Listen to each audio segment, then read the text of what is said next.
ఇవన్నీ కూడా ఆ ప్రధాన పత్రికలో ఉన్నటువంటి హెడ్లైన్స్. ఒక్కసారి మనం వార్తల వివరణలకు పోతే ఈనాడు నుంచి మొదలు పెడదాం. భారత రత్నం అడ్వాణి. సో ఇక ఈనాడులో అద్భుతమైనటువంటి వార్త రాశారు. భారత రత్నం అడ్వాణి కమల కురువృద్ధునికి అత్యున్నత పౌర పురస్కారం, ఆశయాలు సిద్ధాంతాలకు దక్కిన గౌరవమన్న లాల్ కృష్ణ. ఇది అత్యంత భావోద్వేగ క్షణం. మోదీ అభినందనల్లో ముంచెత్తిన నేతలు. లాల్ కృష్ణ అడ్వాణి రథయాత్రలకు ఆయన పెట్టింది పేరు.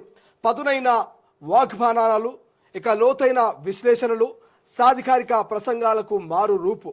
సహచర దిగ్గజం వాజ్పేయితో కలిసి కమల దళానికి దేశ విదేశాల్లో గుర్తింపు తీసుకొచ్చిన దిశాలి. సంఘ్ భావాజలాన్ని అణువణువున పురికి పుచ్చుకుని అంచెలంచెలుగా రాజకీయ దిగ్గజంగా ఎదిగిన మేధావి. భాజపా సంస్థగత నిర్మాణంలో కీలక పాత్రధారి.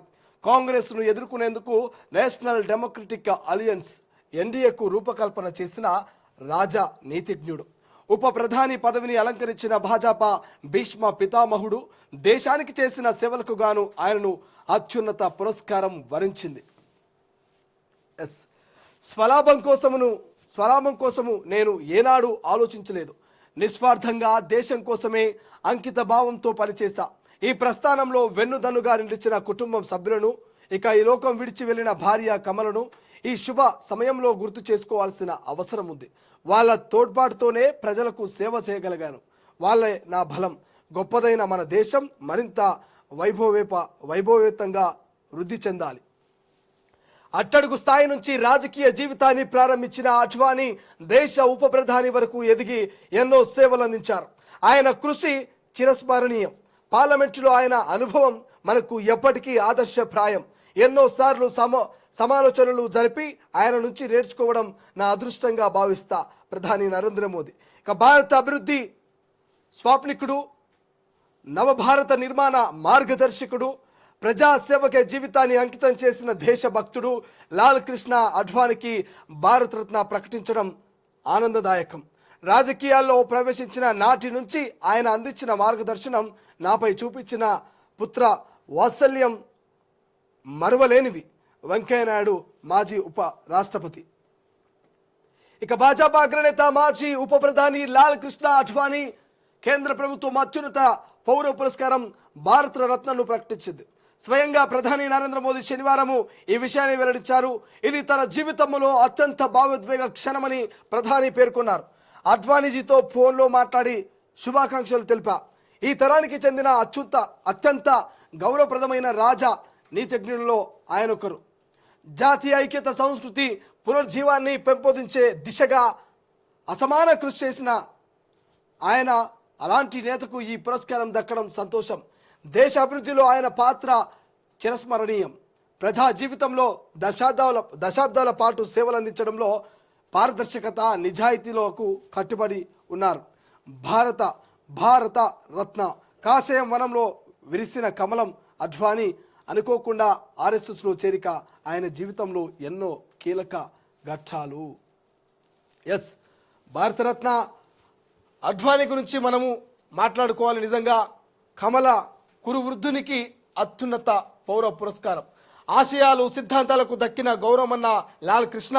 సో భారతరత్నకు సంబంధించినటువంటి ఈ యొక్క అత్యున్నతమైనటువంటి పురస్కారం రావడంతో నరేంద్ర మోడీ కావచ్చు, వెంకయ్యనాయుడు గారు కావచ్చు, సో అనేక మంది రాజకీయ విశ్లేషకులు, పెద్దలంతా కూడా నిజంగా అరుదైనటువంటి గౌరవం ఇది. కోట్లలో, వేలల్లో, లక్షల్లో ఒక్కరికి అరుదైనటువంటి గౌరవం దక్కుతుంది.